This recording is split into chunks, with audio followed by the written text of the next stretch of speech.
So let's bring that soul state of bliss and joy in heaven to our state being a human. Absolutely. So I invite you to close your eyes.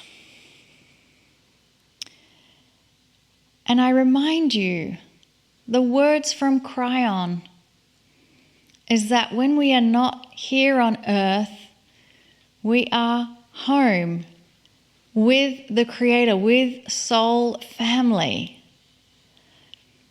And yet we are also told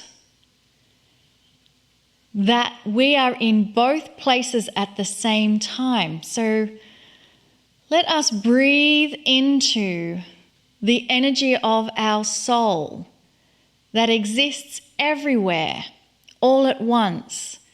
And it has no beginning and no end. It is forever.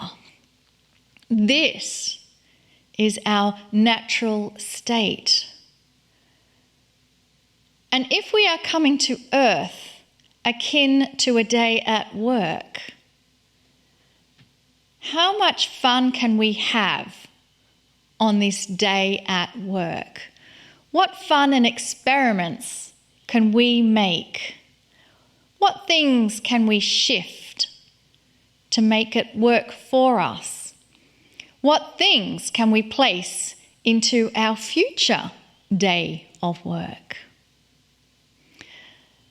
All of these things are possible, for you can change your reality of your day at work anytime you wish, and you joyfully have a partner with you every step of the way. And so for us to hear even more from Kryon about how this can be done, let us now receive the 4th installment about our future from Kryon. Greetings, dear ones. I am Kryon of Magnetic Service. There are so many questions about living. There are so many questions about how things work. This particular time, we're talking about the future. This is indeed the 4th installment about the future. And the question is, does God control your future? Now, most of you would say, I don't think so. But there's an entire other group who will say, yes, we believe it. There is another group who has weighed in, is very, very, I would say, intellectual, who said that life has to be a simulation and that we are all in a simulation, and therefore there has to be some kind of control over it. So there are many answers that are given to you about the future. Does God control the future? How do you find God? How do you define God? This is another question. And we have told you any way you want to. It is the creative source, that which created you, that which created the love, the joy that is on this planet, the duality that is on this planet. All of these things were given for you to have, and here it comes, free choice. So the Creator gives you free choice, and then for you to say, well, then the Creator controls the future, that would not work. It's an oxymoron. It's a conflicting idea within itself. And yet, there are reasons why it is asked. Let me give you one of them.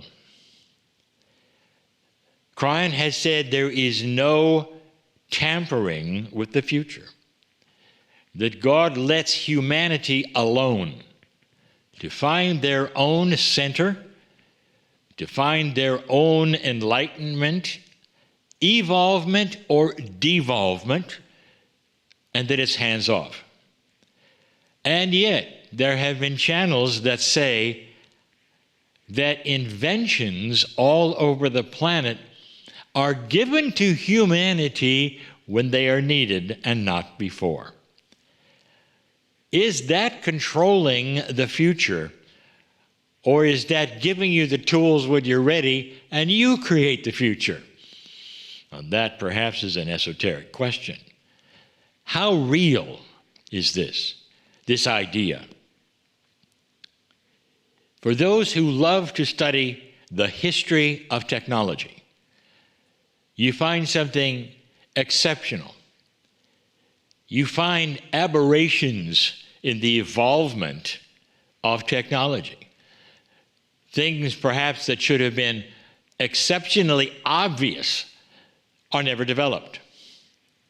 Like, for instance, the Chinese having kites 4,000 years before the Wright brothers flew and said, wow, I bet we can apply that to a machine. Here's something you should know about the Wright brothers, and I have said this before. The first ones to have powered flight over a certain distance made world history. And they are the ones seen to have invented powered flight. However, they only beat the French by 2 weeks. It was happening all over the world at the same time, seemingly, and not a necessarily step-by-step driven evolvement that you would expect. It burst on the scene all at once, as though some angelic form had come down and say, well, here's your ideas now, you're ready for it, and gave it to humanity, and they all started developing it. That has happened over and over. You know, electricity, that's not hard. That's not hard to have figured out. It took a very long time to find it, and even today, there are those who are controversial, actually, who gave it to you, because it happened all over the world. You have your favorite inventor, and whether it was Thomas Edison or somebody else, magnetics, all of these things. How about radio? That's really controversial. That burst on the scene at the same time. It's so close to who invented it and who was there to make it work and show it that even today there's arguments between two men and specifically who brought it to you. So what I am doing now is simply giving you some information. What if it were true that invention is given to you when you need it? It goes further than that, and I have given you this information before. There is coming to you the next great invention. Now, there are many on the way of this, and what I mean by that, precursors of this, but the big one is coming. And it will then be the father, you might say, of many more. The revelation of being able to sense, see, work with, and invent with multidimensionality. You are a multidimensional creature. You sit where you are listening to this in 4 dimensions: height, width, breadth, and time. What do all of those have in common? They're all variables. And the scientist Einstein showed you finally that time is not what you thought. It's variable. It then becomes a dimension. So here you sit in these 4, and yet physicists are telling you, well, there's a lot more of them. There may be 20, 30, maybe more. As defined by what dimensions are, physicists say there are a lot of them. Physicists study quantum things, multidimensional things outside of 4 dimensions. There are even quantum biologists. What does that tell you? What if your cellular structure is starting to be seen as multidimensional? These are the studies of the day. What if you could see other dimensions? Well, dear ones, that is not as strange as it sounds. But I'll tell you, what's coming with that is such an important revelation that it's not been given to you yet because you would weaponize it. I have given you this over and over to think about. What if there are things on the horizon waiting to be given to you that would create electricity and that would create power without pollution, would create the lack of hunger anywhere, would grow crops, would give you clean water? What if that was coming? What is stopping it? Why isn't it here yet? Because every single one of those has something to do with either magnetics or another kind of multidimensional force, if you want to call it, attribute, if you want to call it, that, ready, has always been there. Has always been there. I want you to watch for things. When new technologies start to be worked with and discovered that are truly new, not an evolution of what you have, not a new system on a computer or a faster memory. I'm talking about something absolutely new.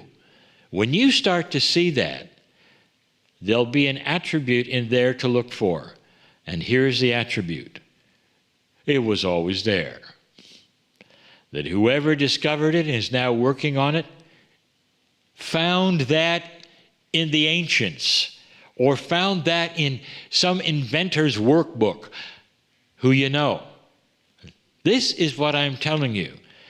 This planet of yours sits in front of you with everything you ever need, without polluting it. Everything you ever need to feed the masses, those who are still coming on this earth. The billions to arrive won't be hungry. There are things here. They haven't yet been given. Because in order for you to see multidimensional things, there will be giant revelations of who you are. Imagine for just a moment that there's something coming to allow you to see multidimensionality, and you say, that is so cool, that is so good. What would happen if you turned that instrument and looked at a human? You would start to see things that would go against everything you were taught about who you are and why you're here. Pieces and parts of your very soul would start to show. Do you see how that might be an issue without an evolved consciousness on this planet that was ready for that kind of an allowance?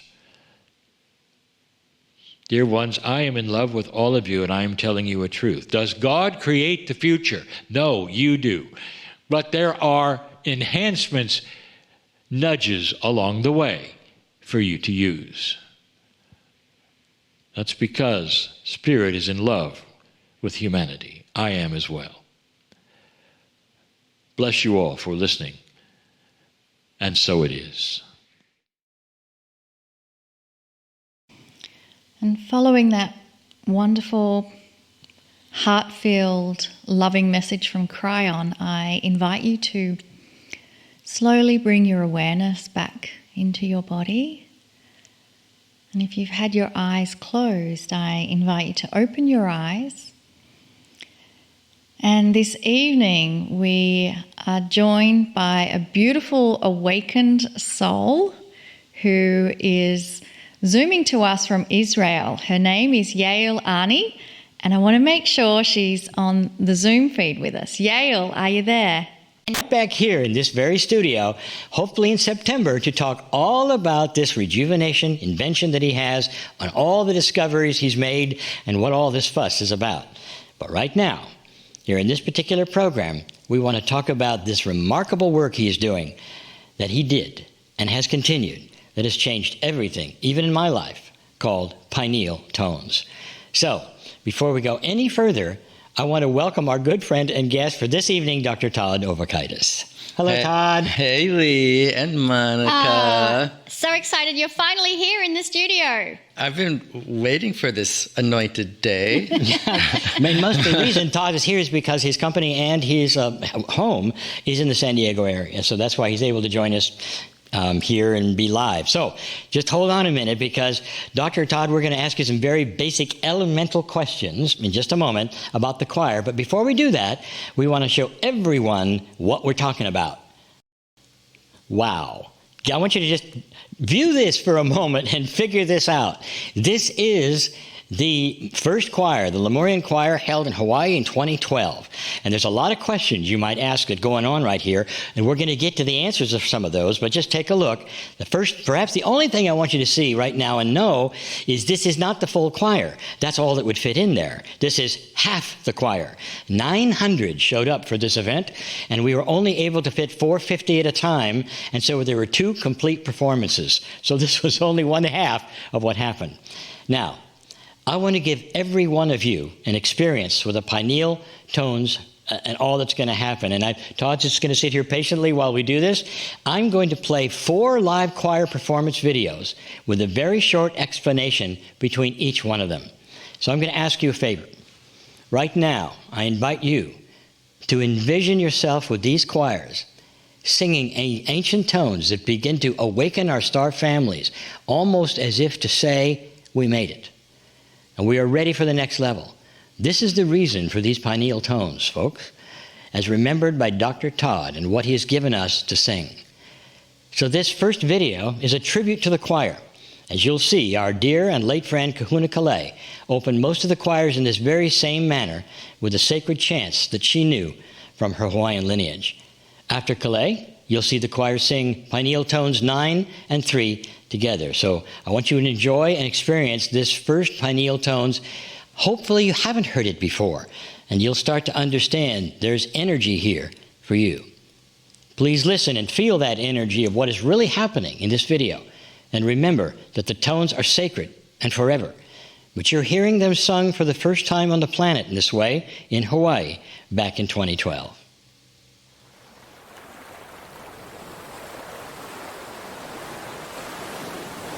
Aloha na kua, aloha na auma kua, aloha na li'i, aloha na kupuna, aloha na makua, aloha ka lehu lehu, aloha e.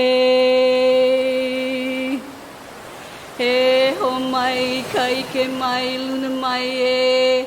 O nā mea huna no e au, o nā mele e ho mai, e ho mai, e ho mai, e ho mai, kai ke mai, luna mai e.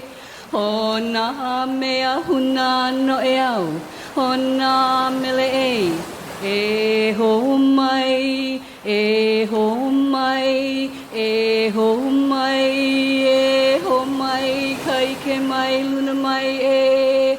O nā mea huna no e au, o nā mele e ho mai, e ho mai, e ho mai.